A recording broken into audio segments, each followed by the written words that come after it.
আমার জীবনে অনেকগুলা ভুল সিদ্ধান্ত, ভুল কাজ আছে আমার জীবনে। আমি মানুষ হিসেবে অনেক ভুল করছি। বিদেশে এসেও যে খুব বেশি এইসব চিন্তায় যে শান্তি দেয় তা না, কিছু অশান্তি নিয়ে মনে হয় বাকি জীবন পর্যন্ত, একেবারে কবর পর্যন্ত এরকম অশান্তি নিয়ে যেতে হবে। শুরু করিতেছি মহান আল্লাহর নামে, যিনি পরম করুণাময় এবং অত্যন্ত দয়ালু।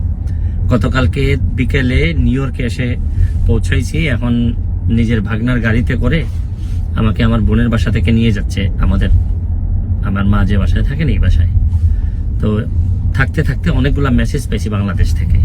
যদিও এটা নিয়ে খুবই আমি চিন্তিত ছিলাম বা কথা বলা দরকার আমি ভাবতেছিলাম। এটা আসলে আমি আপনাদের কাছে মানে আল্লাহর রাস্তে চাই যে এটা বন্ধ করতে হবে। এটা যদি বন্ধ না করেন মানে অনেক মানুষের অনেক নির্যাতন হয়, অনেক কষ্ট হয়। আমি অন্তত মনে করি আমার মাধবপুর চুনারঘাটের মানুষ যারা আছেন, প্লিজ আমি আপনাদের কাছে চাই যে আমার জীবনে অনেকগুলা ভুল সিদ্ধান্ত, ভুল কাজ আছে আমার জীবনে। আমি মানুষ হিসেবে অনেক ভুল করছি। এই যন্ত্রণা বন্ধ করেন। এটা বন্ধ করলেই আমাদের আসল প্রকৃত অর্থে কিছু মানুষের সুরক্ষা দেয়া হবে। তাই আজকের মতো বিদায় নিচ্ছি। বিদেশে এসেও যে খুব বেশি এইসব চিন্তায় যে শান্তি দেয় তা না, কিছু অশান্তি নিয়ে মনে হয় বাকি জীবন পর্যন্ত, একেবারে কবর পর্যন্ত এরকম অশান্তি নিয়ে যেতে হবে।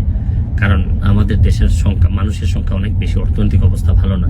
এইসব যন্ত্রণা আপনাদেরও, আমি প্রায়ই হয়তো এইভাবে যন্ত্রণা আপনাদেরকে দিতে হবে, আপনাদেরও নিতে হবে। আর আপনাদের যন্ত্রণাও আমি নিব। এই সিদ্ধান্ত নিয়েই তো মেম্বার অফ পার্লামেন্ট হওয়া।